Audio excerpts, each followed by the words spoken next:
പശ്ചിമേഷ്യൻ രാഷ്ട്രീയത്തെയും അന്താരാഷ്ട്ര നയതന്ത്ര മേഖലയും ഒരേ സമയം പ്രതിസന്ധിയിലാഴ്ത്തി ഇറാനുമായി നിർണായകമായ ഒരു താൽക്കാലിക സമാധാന കരാറിൽ ഒപ്പുവെച്ചതായി US പ്രസിഡന്റ് ഡൊണാൾഡ് ട്രംപ് പ്രഖ്യാപിച്ചിരിക്കുകയാണ്. ഇറാൻ ഇനി ഒരിക്കലും ആണവായുധങ്ങൾ സ്വന്തമാക്കില്ലെന്ന കർശനമായ വ്യവസ്ഥയിലാണ് ഇരു രാജ്യങ്ങളും തമ്മിൽ ധാരണയിലെത്തിയിരിക്കുന്നതെന്നാണ് വൈറ്റ് ഹൌസ് നൽകുന്ന ഔദ്യോഗിക വിവരം.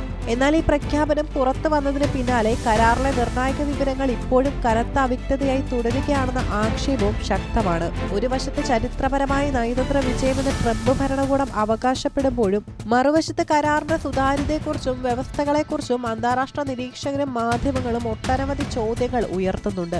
ഈ സമാധാന കരാറുമായി ബന്ധപ്പെട്ട് ആഗോളതലത്തിൽ ഏറ്റവും കൂടുതൽ ചർച്ച ചെയ്യപ്പെട്ടത് ഇറാന് ലഭിക്കാൻ പോകുന്ന സാമ്പത്തിക സഹായത്തെക്കുറിച്ചുള്ള വാർത്തകളാണ്.